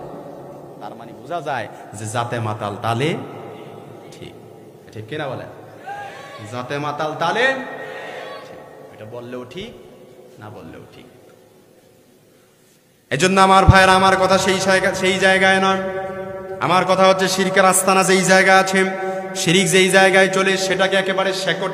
তাহলে এমনও হতে পারে আপনি অটো পাস করে জান্নাতে চলে যাবেন, সুবহানাল্লাহ বলবেন না? অটো পাস বোঝেন তো? কোন রকম হিসাব ছাড়া কোথায় যাবেন? জান্নাতে চলে যাবেন। তবে শর্ত হচ্ছে শিরকের কোনো গুনাহ থাকা যাবে না, আমলনামায় শিরকের গুনাহ থাকা যাবে না। শিরকের গুনাহ যদি না থাকে, তাহলে এমনও হতে পারে আল্লাহ পাক আপনাকে দয়া করে, মায়া করে অটো পাস করে জান্নাতের মধ্যে নিয়ে যাবেন, সুবহানাল্লাহ বলবেন না? কিন্তু শিরকের নোংরামি আর শিরকের জীবাণু যার আমলনামায় আছে, এই মামলার নিষ্পত্তি স্বয়ং আল্লাহ তাআলা করবেন। এটা অন্য কারো কাছে ভাট দেয়া হবে না। এটা হচ্ছে এক নাম্বার। দুই নাম্বার আরেকটা হচ্ছে বান্দার হক কখনো মেরে দেওয়া যাবে না। কার হক? আমরা মনে করি টাকা পয়সা নিলেই, ধন দৌলত জুলুম করে, এতিমের হক সম্পদ জুলুম করে যদি নিয়ে যাই, এটাই মনে হয় বান্দার হক। না, আপনি কাউকে কষ্ট দিয়েছেন, আপনি তার হক মেরে দিয়েছেন। কথা বলেন না কেন? আপনি কাউকে কথার দ্বারা কষ্ট দিয়েছেন, তার মানে আপনি তার হক নষ্ট করেছেন। এই কথার দ্বারা তাকে কষ্ট দেওয়ার জন্য আপনি তার কাছে মাফ চাইতে হবে। কথা বলেন না কেন? বান্দার হক এটা আল্লাহ তাআলা কখনো মাফ করবে না। এক হচ্ছে শিরকের গুনাহ আল্লাহ তাআলা কখনো মাফ করবে না, এই শিরকের মামলার নিষ্পত্তি স্বয়ং আল্লাহ তাআলা নিবে। আর বান্দার হক, এই গুনাহ আল্লাহ তাআলা কখনো মাফ করবে না, এই মামলার নিষ্পত্তি তার কাছে যাবে যার হক আপনি নষ্ট করেছেন। কিয়ামতের ময়দানে বলা হবে, ওই যে কারো হক নষ্ট করছিল তার কাছে মাফ নিয়ে আসো। তখন কিয়ামতের ময়দানে কেউ কাউকে চিনবে না, বাবা ছেলেকে চিনবে না, ছেলে বাবাকে চিনবে না, মা মেয়েকে চিনবে না, মেয়ে মাকে চিনবে না, ভাই বোনকে চিনবে না, বোন ভাইকে চিনবে না, স্ত্রী তার স্বামীকে চিনবে না, স্বামী তার কলিজার টুকরা স্ত্রীকে চিনবে না। ওই মুহূর্তে কেউ কি কারো হক মাফ করবে? কথা বলেন, মাফ করবে? খবরদার, আজকে এই বিছানার মধ্যে বালিশটার উপরে মাথাটা দিয়ে একটু চিন্তা করবেন, একটু রিয়ালাইজ করবেন, ইউ থিঙ্ক অ্যাবাউট ইট। একটু চিন্তা করেন, যার হক নষ্ট করেছেন তার কাছে মাফ চেয়ে নেন। যদি সম্ভব না হয় চিঠি আকারে লিখে তার কাছে মাফ চেয়ে নেন, তার কাছে বলেন আমি ক্ষমা প্রার্থী, এই হকটা আমি নষ্ট করেছিলাম, আজকে আপনাকে ফিরিয়ে দিছি, আপনি আমাকে মাফ করে দেন। যদি সে না থাকে, সে যদি মারা যায়, তাহলে তার আওলাদদের কাছে, নিকটতম আওলাদদের কাছে তার হকটা ফিরিয়ে দিয়ে তার জন্য সাদাকায়ে জারিয়া হিসেবে তার আমলনামায় যেন দানটা চলে যায়, ওই হিসাব করে তার আওলাদদের কাছে চাইলেও মাফ করে নিতে পারবে। এই সুযোগ আছে না নাই? কথা বলেন, আছে না নাই? এজন্য মরার আগেই দুনিয়াতেই এই বান্দার হক তার কাছে কি করে নিবেন? মাফ চেয়ে নিবেন। আল্লাহ পাক সেই সমাজ দান করুক, পড়েন আমিন। 3 নাম্বার হচ্ছে তাওহীদ প্রতিষ্ঠা করা। কি প্রতিষ্ঠা করা? আরো জোরে বলেন, কি প্রতিষ্ঠা করা? তাওহীদ প্রতিষ্ঠা করা। তাওহীদ প্রতিষ্ঠা করা।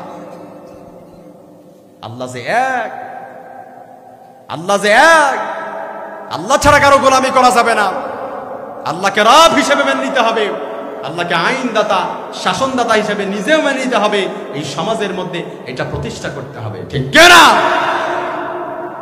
এজন্য আমার ভাইরা, কোরআন আমাদের কাছে এসেছে এই মেসেজগুলো নিয়ে। আল্লাহ পাক কোরআনের মধ্যে বলছেন, কিতাবুন আনজালনাহু ইলাইকা লিতুখরিজান নাসা মিনাজ যুলুমাতি ইলান নূর। হাবিব, আমি আপনার প্রতি এমন এক আযীম কিতাব দান করলাম যাতে করে আপনি মানব মণ্ডলীকে অন্ধকারাচ্ছন্ন অন্ধকার থেকে আলোর দিকে নিয়ে আসতে পারেন। The mankind out of darkness into the light. যাতে করে আপনি মানব মণ্ডলীকে অন্ধকারাচ্ছন্ন অন্ধকার থেকে আলোর দিকে নিয়ে আসতে পারেন। এই জন্য কোরআন আমি আপনার প্রতি নাজিল করেছি। বামপন্থী মানুষদেরকে ডানপন্থী বানান, বাম ব্লকের লোকগুলোকে ডান ব্লকে নিয়ে যান, ওয়ালা দাল্লিনের লোকগুলোকে ইহদিনাস সিরাতাল মুস্তাকিমের দিকে নিয়ে যান। সুবহানাল্লাহ পড়বেন না? Show us the right path, show us the middle path, show us the legal path, ইহদিনাস সিরাতাল মুস্তাকিম। সুবহানাল্লাহ পড়েন। সেরাবের পক্ষ থেকে এসেছে কোরআন। কোরআনের মধ্যে আল্লাহ পাক বললেন আলিফ লাম রা কিতাবুন আনজালনাহু ইলাইকা লিতুখরিজান নাসা মিনাজ যুলুমাতি ইলান নূর। আলিফ লাম রা গোটা পৃথিবীর মানুষের মুখে আল্লাহ রাব্বুল আলামিন তালা লাগিয়ে দিয়েছেন। পৃথিবীতে বড় বড় ভাষাবিদ যারা আছে, আরবি ভাষায় যারা পিএইচডি ডিগ্রি অর্জন করেছে, বিদেশ থেকে যারা ডিগ্রি নিয়ে এসেছে, তারা বলো আলিফ লাম রা তাহা হামিম ইয়াসিন এর অর্থ কি? পারবে কি কেউ করতে? কথা বলেন, পারবে? আল্লাহু আ'লামু বিমুরাদি, এর অর্থ কেবলমাত্র আল্লাহ এবং তার বান্দাই জানেন, যার প্রতি এই কিতাব অবতীর্ণ করা হয়েছে। ঠিক কিনা? সে আল্লাহ পাক বলছেন কিতাবুন আনজালনাহু ইলাইকা লিতুখরিজান নাসা মিনাজ যুলুমাতি ইলান নূর।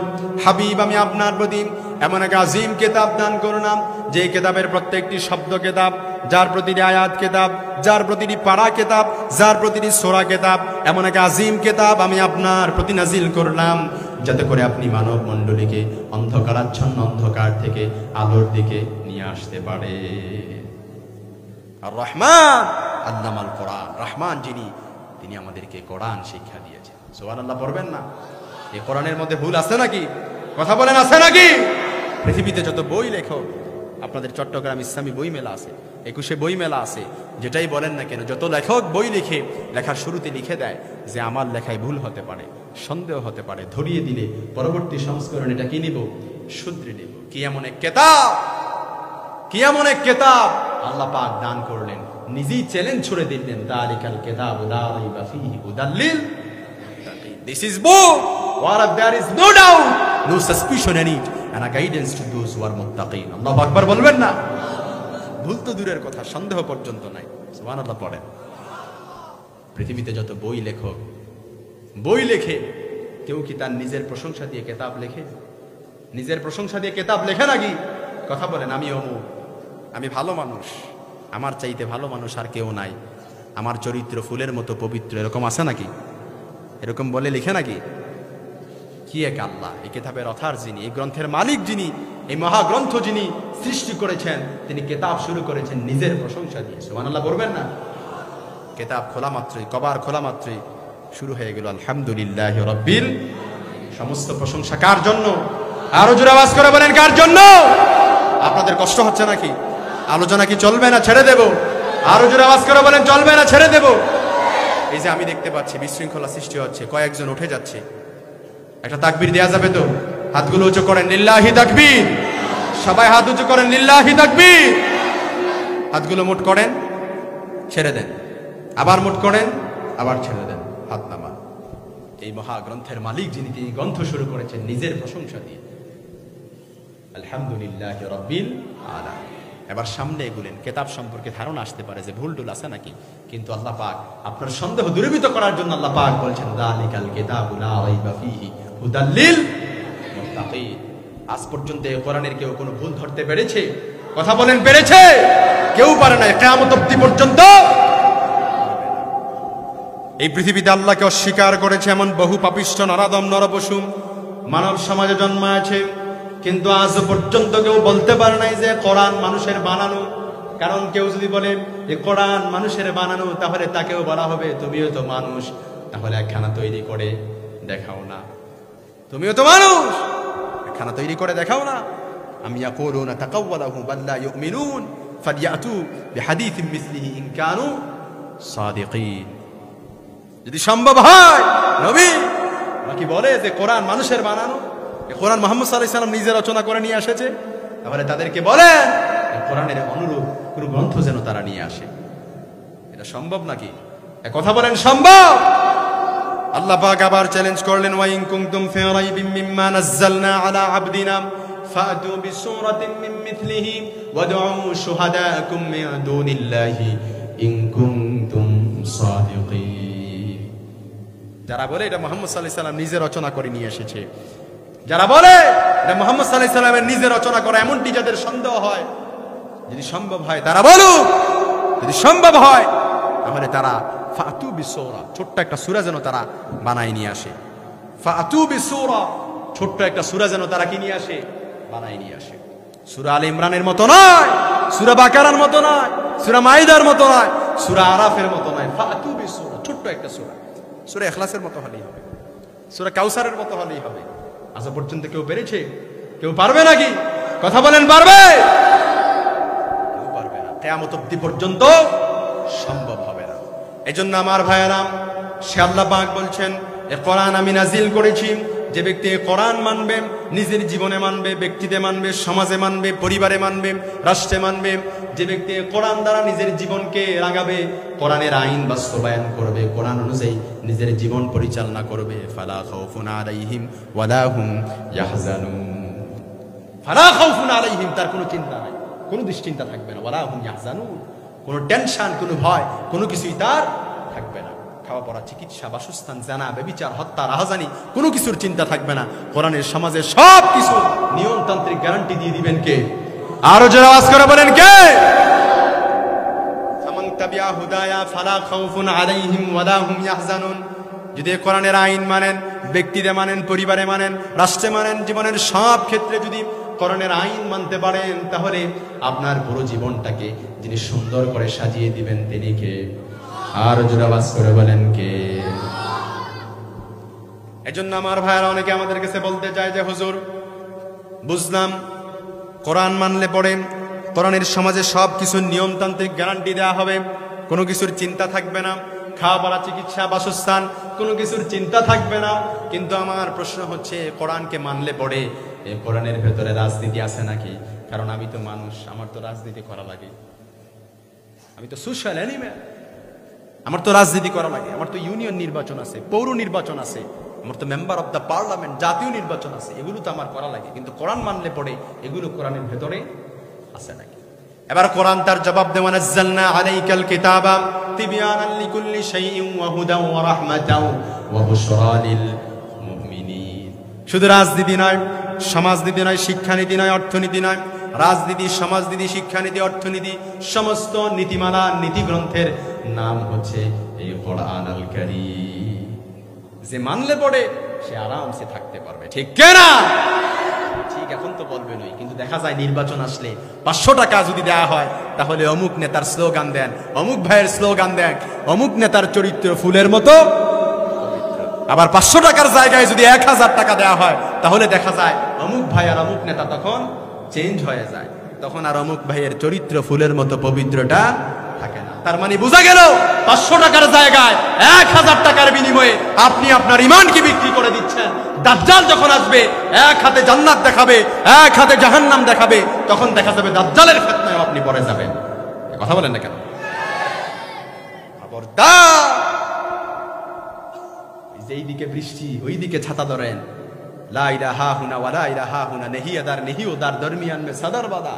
আপনি ভাবেন যে ওইদিকে কথা বলার দরকার নাই, সরকার বিরোধী হয়ে যাবে, হক হোক যাই হোক, এটা কথা বলা যাবে না, সময় এখন ভালো না, দিন দুনিয়া ভালো না, হাল জামানা ভালো না, ওই কথা এখন বলা যাবে? কথা বলেন না কেন? আছে নাই নাকি? আছে, আছে, আছে। হকের পক্ষে কথা বলবা, এটা কোরআনের পক্ষে থাকবা, যেই কথাই যেই পক্ষেই যাক না কেন।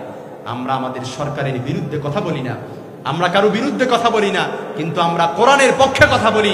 এই কথা বলতে গিয়ে যদি কারো বিরুদ্ধে চলে যায়, তাহলে I am extremely sorry for that, এটা আমার কিছু করার। এই জন্য প্রিয় ভাইয়েরা, কথা আর বাড়াতে চাই না, আমরা সব সময় কোরআনের সাথে লেগে থাকতে রাজি আছি তো ইনশাআল্লাহ? আরো জোরে বলেন, রাজি আছি তো ইনশাআল্লাহ? কারা কারা রাজি? দু হাত উঁচু করে আল্লাহরা দেখায় দেন।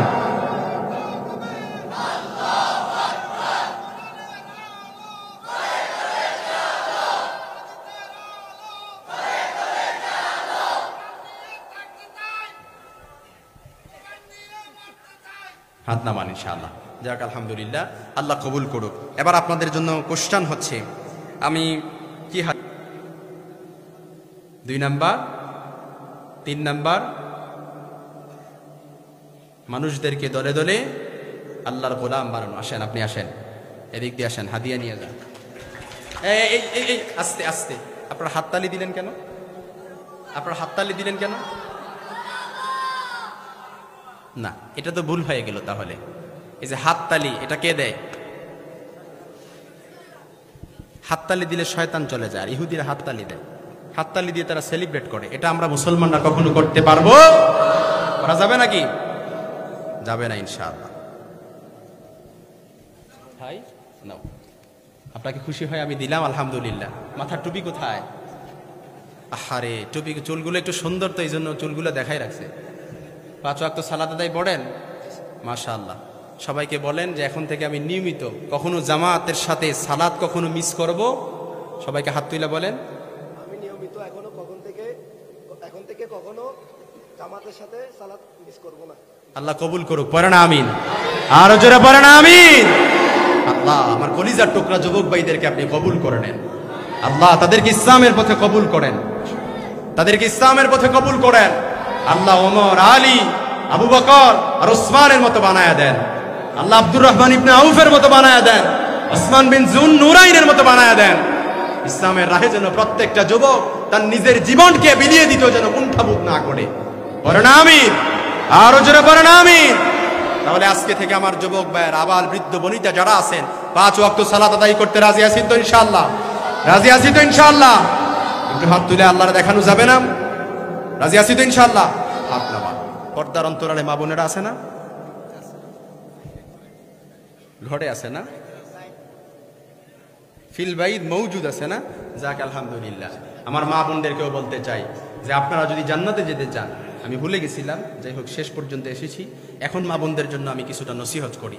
আপনারা যদি জান্নাতে যেতে চান, ইজা সাল্লাতিল মারআতু খামসাহা ওয়া সামাত শাহরাহা, বসো বাবা, বসো তুমি, ওয়া সামাত শাহরাহা হাফিজাত ফারজাহা আতাআত বা'দাহা কিলা লাহা উদখুলিল জান্নাতি মিন আবওয়াবিল জান্নাতি শি'তি।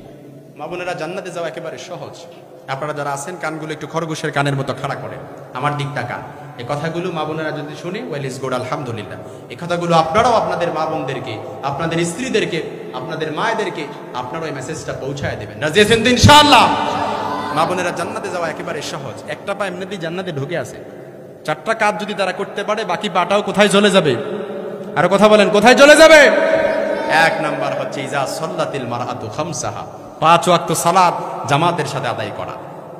5 ওয়াক্ত সালাত সময় মতো আদায় করা। আমার অনেক মা বোনেরা আছে, নামাজ পড়ে একেবারে শেষ ওয়াক্তে কাজ করবো, মানে হাতের কাজটা যেহেতু আছে একটু সেরে তারপর কি করি, সালাতটা আদায় করি। কিন্তু না, ইদা সাল্লাতিল মারআতু খামসাহা, 5 ওয়াক্ত সালাত সময় মতো আদায় করতে হবে। ওয়া সামাত শাহরাহা, রমজানের রোজা ঠিক মতো আদায় করতে হবে। আতাআত বা'দাহা, স্বামীর আনুগত্য করতে হবে। স্বামীর উপর ডমিনেটিং করা যাবে না। স্বামীর উপর কি করা যাবে না? কর্তৃত্ব করা যাবে না। রিজালুনা কাওয়ামুনা, আর রিজালু কাওয়ামুনা আলান নিসা। কারণ নারীদের উপর কর্তৃত্ব কাকে দেয়া হয়েছে? পুরুষদেরকে। কাকে? কথা বলেন, কাকে? কারণ পুরুষরা তারা একটু নেতৃত্ব, তারা লিডারশিপ, এটা তাদের প্রাকৃতিকগত নেচার। পুরুষরা কোনো হুকুমের দাস হয়ে থাকতে চায় না, ঠিক না? কোন নারীর কথা মানবে, কোন নারীর গোলামি করবে, কোন পুরুষ মস্তিষ্ক, মন, মাইন্ড, সুস্থ মস্তিষ্কের কোন পুরুষ এটা মেনে নিতে পারে? আমার অনেক মায়েরা বোনেরা চায় যে আমার স্বামী আমার কথা শোনে না, হুজুর দিনকে দিন কেমন জানি হয়ে যাচ্ছে। এরকম আছে না? নাই না। আপনার স্বামী আপনার কথা শুনবে না, বরং আপনি আপনার স্বামীর কথা শুনবেন। আতাআত বা'দ, স্বামীর উপর ডমিনেটিং করবেন না, বরং স্বামী আপনার উপর ডমিনেটিং করবে, ঠিক না? হাফিজাত ফারজাহা, নিজের লজ্জাস্থানের হেফাজত করা, নিজের ইজ্জত আবরুর হেফাজত করা। এই 4টা জিনিসের গ্যারান্টি যদি দিতে পারেন, বিশ্বনবী মুহাম্মদ সাল্লাল্লাহু আলাইহি সাল্লাম আপনাদেরকেও জান্নাতের গ্যারান্টি দিয়ে দিবেন, ঠিক না? এখন তো ঠিক বলবেন, কারণ ওয়াজ তো আপনাদের পক্ষে গেছে। কিন্তু আবার দেখা যায় অনেক কাপুরুষ স্বামী আছে, নিজের স্ত্রীর উপর অত্যাচার আর নিপীড়ন চালায়। এরকম আছে না নাই? বাহিরের জেদ স্ত্রীর উপর মেটায়, বাহিরের ঝাল স্ত্রীর উপর মেটায়, আছে না নাই? কথা নাই, বার্তা নাই, স্ত্রীর উপর অত্যাচার করে, স্ত্রীর উপর হাত তোলে। কিন্তু মনে রাখবেন, আপনার সার্টিফিকেট কার কাছে? কথা বলেন, কার কাছে? আপনার স্ত্রীর কাছে। খায়রুকুম খায়রুকুম লিআহলি ওয়া আনা খায়রুকুম লিআহলি। আপনি আপনার স্ত্রীর কাছে ভালো তো আল্লাহর কাছে ভালো। আর স্ত্রীর কাছে খারাপ, তার মানে কার কাছে খারাপ? আল্লাহর কাছে খারাপ। তার মানে বোঝা গেল সার্টিফিকেট কার কাছে আছে? স্ত্রীর কাছে আছে। এজন্য স্ত্রীর সাথে কখনো কটু কথা বলা যাবে না। স্ত্রীর বাবা মা তোলে গালি দেওয়া যাবে না, কারণ স্ত্রী সব সহ্য করতে পারে, কিন্তু তার বাবা মা তোলে যখন গালি দেন, সে এটা কখনো সহ্য করতে পারে পাক আমাদের সকলকে সেই সমাজ দান করুক। পড়না আমিন। আরো জোরে পড়না আমিন। যতগুলো কথা বলেছি কোরআন এবং হাদিস অনুযায়ী বলার চেষ্টা করেছি, আল্লাহ পাক আমাদের সকলকে আমল করার তৌফিক। আইসিল মিডিয়া, সত্য ও দিন প্রচারের লক্ষ্যে।